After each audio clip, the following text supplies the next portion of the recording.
welcome David Haas from Haas Law to talk a little bit about the changes in Florida's NIL law. So David, joining us from Arizona, how are you, my friend? It's been a long night, but I made it through the Super Bowl, and if I sound a little bit tired and groggy, I apologize for my first appearance on your show. It's an honor to be here. I was at the Chiefs celebration until, well, let's just say a couple hours ago. Your night went better than mine, man, for sure, man.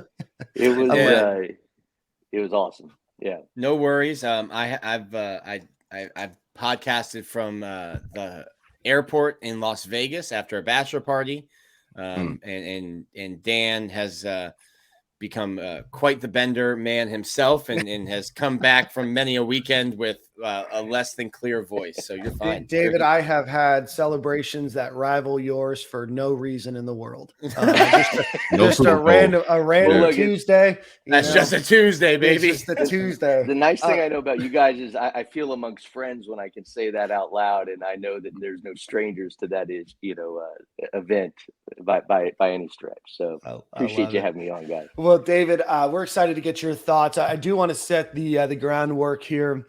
Last week, the Florida Senate voted unanimously 34 to nothing on the Senate floor to pass HB 7B, which would repeal the current NIL law in the state of Florida. It would allow a lot of changes, and we're going to talk a little bit about those. But that also has passed the House, and it is on Ron DeSantis's desk to sign, which the expectation is that will happen soon. And then the second that pen stroke is finished, the old NIL law is done, and we are into what we are going to now talk to David about. David, what does this mean for NIL in the state of Florida? And I guess first, what was the old law? Like, what was the original law and the operating, how Florida and Florida schools were allowed to operate before this will be repealed and changed? So, I mean, and you guys know, and I even went back through some of the old podcasts and listened as you guys have followed along, but just to sort of refresh everybody, I mean, Florida sort of set the bar at the development and creation of NIL for young athletes and for college players, right? And so Florida was one of the first, if not the first, I guess, state to go forward on NIL. Mm-hmm. It's been a long, 2 years, year and a half since then, and now the playing field is very different.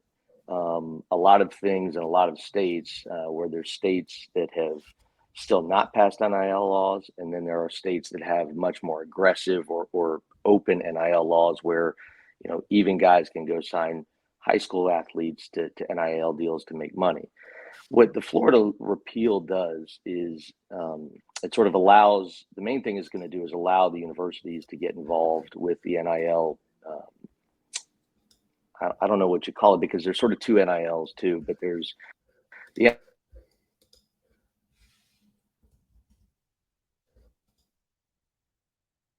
brand, building your name, those types of things, versus what has become sort of the bastardized version of NIL, which is pay for play.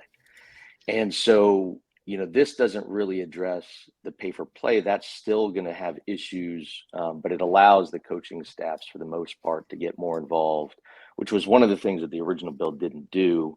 And so it sort of kept the universities at arm's reach. Now, what that is going to be interesting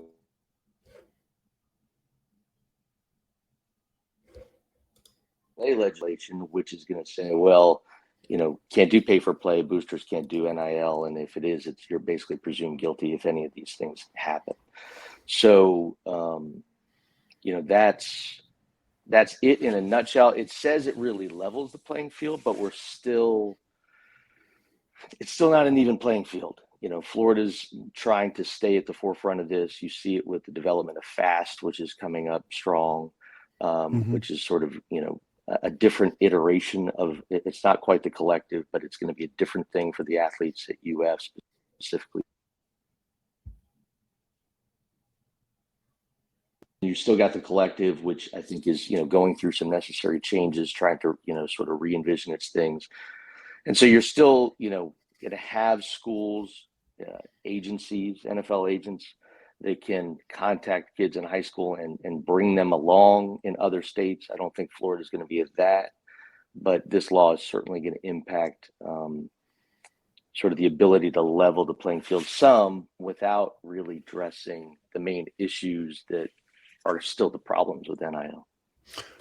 Do you think any of those issues, and we can talk a little bit more about them, but do you think any of those issues will ever get addressed? I mean, do you see ever a push by athletic directors or, certainly probably not by the NCAA themselves, but do you ever see actual, maybe this comes from the federal level of really trying to clear up some of that gray area that I know a lot of schools really try to be in, but I mean, it's so broad and it's so gray that there's so many different versions. There's 50 shades of the color gray, right? So what do you see needing to happen to legislate true effective, groundwork and parameters here?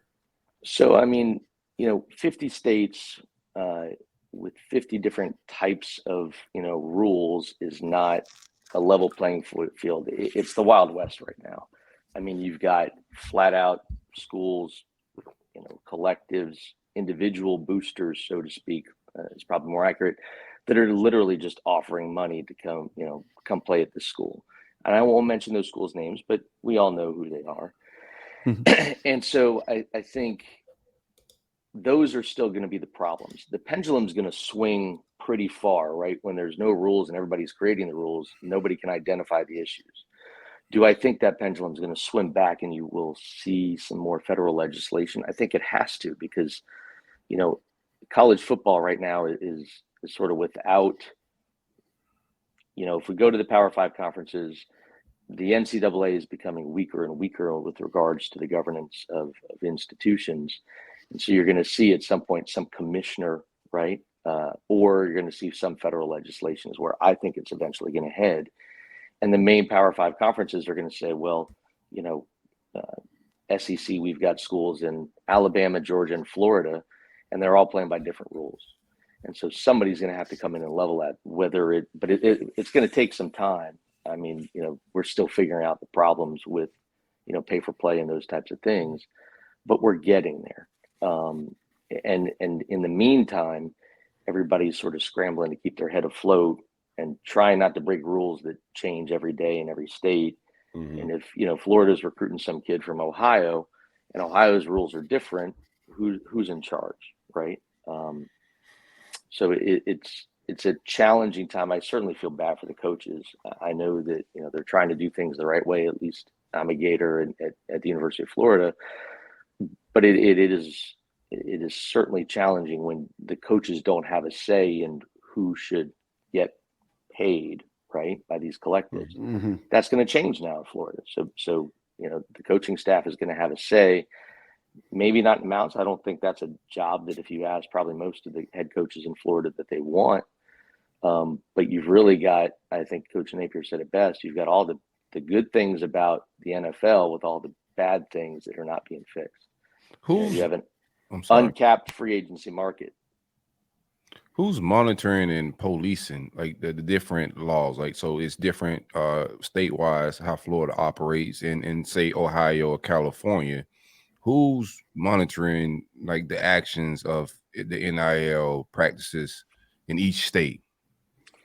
I don't even know if you get to each state. I mean, I'm somewhat active in the NIL market, but it's a challenge for a lot of different reasons. But each school right now is monitoring it separately.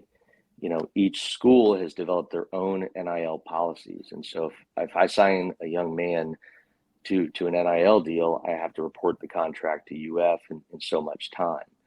And, the rules are published on each school's website. There's a lot of different schools in Florida, and each school has their own different rules. So right now, if you ask me who's in charge, nobody really, except the institutions, with not a lot of guidance. I mean, you have to follow state law. You've got to, try to figure out what this new NCAA is, if there's even any teeth to the enforcement of it. But there's not, there's not a whole lot of a bumper pool without bumpers right now. I mean, what led us to this was the NCAA trying to fight, to keep the mythology of amateurism alive. They get all the way to Congress, and then Congress is like, hey, let's check out your antitrust status. And they're like, you know what? NIL sounds good to us. Let's get out of here. You just keep that antitrust. So then they kind of leave it up to the individual states, the individual conferences, but you're not going to have a conference. The SEC isn't going to say, hey, this is crazy. We're going to put in rules, because then you have Pac-12, Big 12, Big 10 say, hey, don't go to the SEC. Look, they're trying to hurt you with NIL. But I think what you did say, David, the Power Five, with them getting autonomy years back, you saw the NCAA have less and less power, because basically the Power Five were like, the only thing you're good for is running postseason tournaments, and we're going to run our own football tournament with the college football playoff. It'll be interesting to see, as I think the Big Ten and the SEC start to distance themselves from the other Power Five schools. You're going to have just these two super conferences that have even more power now over the NCAA. So does the NCAA, the way that if things start moving that direction, do they ever have the authority to kind of wrap their arms around this? Well, I think where you're going to see some pushback, and I'll put my lawyer hat on here for a second, is, and it's not the prettiest hat. I don't like to tell people I'm a lawyer, but here, we'll give it a go. The pushback you're going to see now, especially in Florida, is, okay, head coaches have a say. Well, now, if you have a say, now you've got to start getting into workers' rights. And are the players employees? Well, right. With employees comes health insurance, workers' comp, right? Days off. PTO. Hey, coach, that two-a-day doesn't sound good. Here's my PTO. And look, I'm all for players having power and control over their name, image, and likeness. It is a bastardized system right now, but I think that's where the pendulum is going to start to wobble towards a centerpiece of where it's going to be legislated in somehow, some way. But again, if you're looking at the NCAA model versus an NFL model, the NFL has, a salary structure system, a salary cap. And, right now there is not that in the NCAA, but the NFL also has, I'm an agent. And so you have, a collective bargaining agreement. You have what players are entitled to for 401k plans. That's not in the NCAA either. Right now, you've got a bunch of young college athletes that may have gotten terrible, I'll use a non-curse word, terrible advice. They're getting 1099s in the mail, and they're paying taxes on money that may be gone if they didn't have somebody solid standing with them or behind them, steering them, saying, hey man, you got $100,000, you need to hold on to some of this, because when February, March rolls around, you owe Uncle Sam. So yeah, like 33% of it, not some of it. Hold on to a nice chunk of that. I just don't know. I just don't know.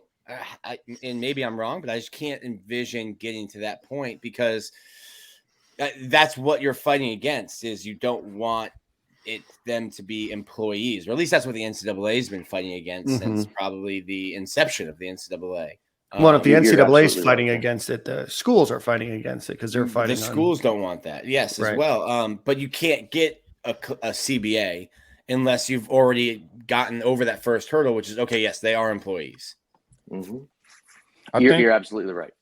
Yeah, I think the real, and I know there's a lot to figure out, new law wise, and it's going to be forever moving process in motion, right? We're going to see things change from year to year, and they're going to fine tune things. But I think the real change is, or the real money is in not the schools negotiating them NIL deals or getting involved in NIL, but on the players somehow unionizing and getting those rights you were just talking about. Like, of course, there's collective bargaining agreements and all that, but there's also a players union, and that fights for those rights and a lot of different things. How soon do you think there is some type of player union where these guys start getting into the profits of the TV money and all that type of the billions of dollars, the real money? Yeah, I mean, I think that's, again, another great spot. I mean, if you would have told me 2 years ago that we'd be, paying college quarterbacks 7 figures, I would have said, you're absolutely nuts. Could it be a year from now that we're saying, oh, the college players have unionized and they're getting a percentage of, the college football playoff funds? Yeah, I mean, it could be. I mean, it's not happening this season. it's not going to happen until there's some sort of national oversight over how these things are going on. Because, you know, and eventually what's going to get this thing kicked is going to be, you're going to have a congressman from Alabama that is tired of losing to a congressman's district from Georgia because, Right. you know, and that's where you're going to see this thing start. So you're saying I need to become a politician? I know. I mean, and then college football is relying on politicians to set the rules for, you know, whatever's going to happen, and how much of that, I mean, they don't do it with the NFL. And so how much of that could be either legislated, or how much is it going to be? I think the more likely scenario is you're going to see some sort of college football commissioner that's going to, you know, sort of lay a sheet over what can be done. And I think we're a ways away from that, just because now you've got the television deals for all these, you know, massive contracts that go out for another 8 years. Mm-hmm. So who's going to win that tug of war right now? And in the meantime, you know, there's going to be a bunch of people making a lot of mistakes and a bunch of people making a lot of money in this. David, I know we're prognosticating a lot here, and I don't know if you've put any thought. I mean, obviously, we're talking about a college football commissioner. You know, for the most part, when we talk about NIL and we talk about big dollars, we're talking, you know, basketball and we're talking football. And then there's some occasional people that are, you know, able to make money on NIL from, you know, TikTok accounts, Instagram, et cetera. But I'm starting to wonder, when we start to talk about these big dollars coming in, how does Title IX come into play? How do some of these non-revenue sports come into play when you consider compensation for being an athlete at the University of Florida or any school? That's where I mean, does it come into play? Absolutely. I mean, it has to in some ways, especially, you know, now that Florida's going to have some say. And when I say Florida universities are going to have some say in how money is allocated, now you're triggering Title IX just as much as you may be triggering workers' comp. Right. And so it is, you know, lawyers, and again, sorry, but it's going to be a nightmare for a while. And, you know, look, I think the purists, you know, I love watching the segments of, you know, the new Netflix or new movie Air is coming out, right? Mm-hmm. With Ben Affleck. Mm-hmm. To me, and maybe I'm just sort of the purist, I'm not a pay for play. I don't like it. I think it's terrible for the game. I think it's terrible for smaller schools. It's not a level playing field.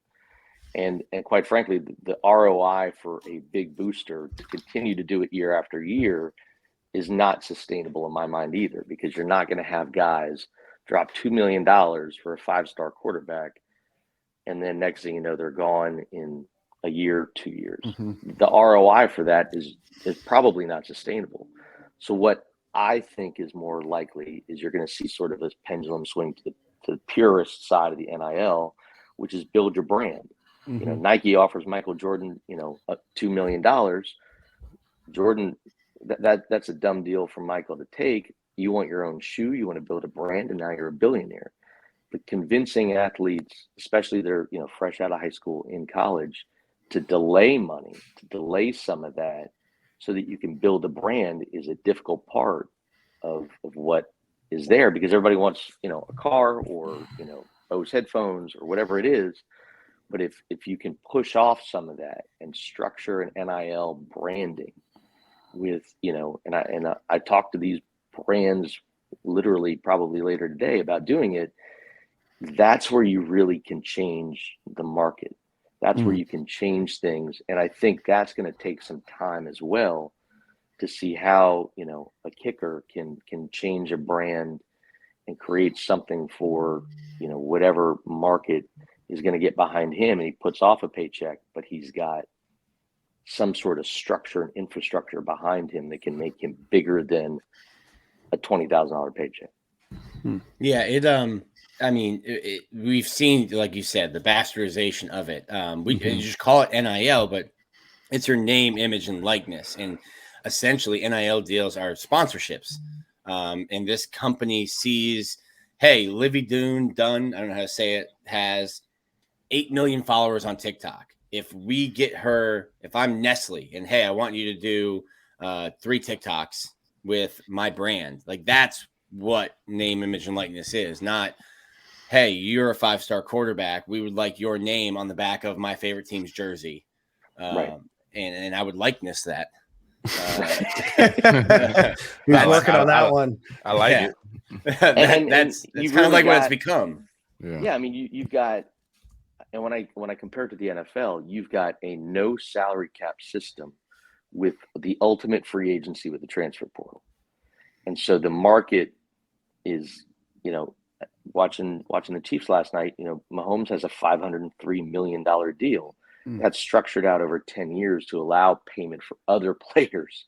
Jalen Hurts as a $4 million deal over 4 years. You look at those numbers, and then you look at what's going on in the NCAA. Okay, Mahomes is locked in. You see Derek Carr; he had a no trade clause, and so the Raiders are on the hook for him. You don't have that in the NCAA. There is literally a wide open. You don't even have to trade me. I'm just leaving with the portal, and so how much of that matures and develops into something unhealthy versus healthier. Is going to, I think, drive the coaches getting more involved with, reaching out and saying this system isn't sustainable. What can we do to set in place, something to give some oversight and practicality and really just rational thinking over this system right now. David, and this is probably my final question. I know that, Chip LaMarca said that he didn't think that this was like the biggest deal, but he just kind of wanted, in his opinion, to level the playing field. He talked a lot about part of what was in repealing was adding an entrepreneurship and adding some more branding classes and education. But did you think that this repeal was necessary, or do you think that it was just something that they did to try to make it seem like they're moving forward? It doesn't seem like Billy Napier thought it was a big deal, but yeah, I mean, I think, and thanks for reminding me about the entrepreneurship classes. I mean, I think that helps, right? And again, I compare it to the NFL because they do some of that in the NFL. The league puts on those things, once you're drafted and afterwards. Does that help? That helps a kid understand and know that in February a 1099 is coming. Does that change how Billy Napier is going to do anything? I mean, look, I think Florida's lucky in that he is going to develop the mindset of a player of how to handle money when it comes in. I think coaches will do that. I'm a new NFL agent. I've been terribly surprised and disappointed, I would say, with how players they graduate that are not top picks just sort of get, all right, go figure it out and try to figure out how to make your dream. So how much of that is going to happen with NIL? I think that's possible too, because coaches just want to coach. They're going to try to coach and develop their mindset of their players and the players athletically as well. But there's not a lot, again, we're prognosticating futures, but I don't think those classes or even the leveling of this playing field by the involvement of the schools really is going to change anything. I think it is a logical progression to what will come next, which is what we've been talking about. And I know the new NCAA president is the former governor of Massachusetts, so potentially we start to see some push, but we don't know until March 1st. Well, Silk, Nick, any final questions? David, we certainly appreciate your time this morning for you. Nah, super informative, man. Appreciate you for hanging out with us, David. No problem, guys. Enjoy the hangover, my guy.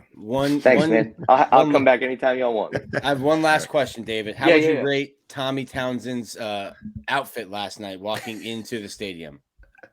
I'll give you two Tommy Townsends. One was just one I bumped into, but his outfit was epic for a punter to pull that off, and he did, was fantastic. And so, I was trying to get down on the field last night and after the game, and it was heartbreaking because the Townsend's family was there. And, they give limited placards to be able to get down on the field. It's, about as secure as you can imagine. And being the Gator I was, his mom was there and she was encouraging, Johnny was already back there, but his other brother, she was giving her lanyard up to the other brother to go down on the field. And I was trying like hell to be able to get her another one to get back, but it didn't work. But So I felt terrible for them because, you know, I'm just a guy trying to, you know, get on the field, sure. But, you know, for a family member like that to not be able to share that moment, my heart broke for them. So if you're watching this, Tommy, I did try. I failed. And I apologize. Well, at least Clay Jr. and Johnny were able to get down there and share that with Tommy. Yep. Awesome. Well, David, thank you again so much for your time this morning. Enjoy the rest of your trip out in Arizona. We'll talk to you soon, my friend. Thanks, guys. Appreciate it. Awesome.